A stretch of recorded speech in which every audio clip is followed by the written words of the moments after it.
Napoleon Bonaparte was one of the greatest conquerors and most influential people in all of European history.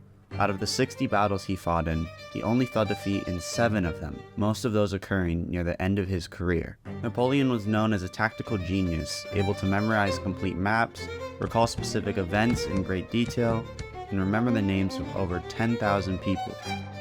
His ability to remember seemingly every piece of information presented to him no doubt played a dramatic role in his successful career and quick rise to power as the Emperor of France. But how exactly did he do it? Is it possible to replicate his memorization skills? Or was he just gifted? Today, we have vast amounts of information in letters, written about or by Napoleon himself, and are now able to see exactly how he went about remembering names, maps, and anything else he deemed necessary to memorize. I will be going over his exact technique which anyone can do, and walk you through the steps Napoleon used to cement things into his memory. So sit back, relax, and let's take a dive into the mind of Napoleon. Napoleon's technique is one that he very likely didn't invent, but instead learned about while studying other great leaders as a child, such as Julius Caesar, who famously memorized his officers' names so he could call them out during the battle. It was then through trial and error that Napoleon perfected the technique to his liking. The technique Napoleon used consists of 3 steps. First is creating a mental association to what you're trying to remember. In this video, we're going to use a person's name as the example. Step 2 is storing the mental association in a specific place in your mind, which I will clarify exactly what that means later. And lastly, recalling the mental association in the future when you need to use it. Taking a look at the first step, what is a mental association exactly? Put simply, it's an image or action that you can associate to what you're trying to remember. When Napoleon met someone new for the first time, he would take careful notice of the person's features, expressions, and general appearance to try and associate their name with their image. The more unusual the mental association, the easier it is to remember the name. So for example, if we have this person here, named Joe, and they're quite a bit shorter than you, your mental association could be Little Boy Joe, which is quite an odd or funny nickname that you'll be less likely to forget. On the occasions Napoleon needed to remember the name of someone really important, or he was struggling to come up with a mental association for them, he would take the extra steps to write their name on a piece of paper, concentrate on it for a few seconds, and then tear the paper up or burn it. This further reinforced the unusual mental association and engraved it more into his mind. After creating a mental association, Napoleon needed to store it somewhere in his brain.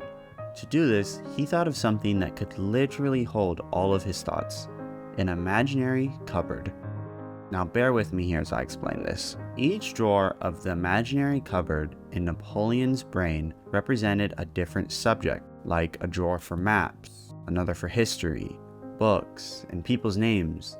Inside of each drawer were the mental associations relating to the subject and arranged in a very organized manner. Let me explain using our example. So let's say Napoleon was remembering Joe's name. After he came up with the mental association Little Boy Joe, he would open up the name drawer in his cupboard and try to find the best place to put it. Since Joe is short, it makes sense to put him near the front, so that way other taller people are not blocking him. So Napoleon would place the imagery of Little Boy Joe at the very front of the name drawer. He would also use other mental associations as context clues. So let's say Joe had an impeccable head of hair. Napoleon would place him at the front of the drawer, but position him directly next to Fred, who was completely bald. This would further reinforce the unusual mental association, making both Fred and Joe easier to recall later. Is this making sense so far? Well, the third step really ties it all together: recalling the mental association. Inside the drawers of Napoleon, it was like a painting, an imaginary world created. Everything was arranged in certain places for specific reasons. When he was trying to recall something, he would first open the drawer of the subject. Now, the mental association wouldn't always come quickly to him, and you would have to use logic to determine where in the drawer it may have been placed. But upon finding the general area of the mental association and seeing the other associations around it, he would be able to recall the image using these context clues. Napoleon was able to memorize nearly limitless amounts of information using this method. He was once quoted with saying, "Various subjects were arranged in my head in a cupboard.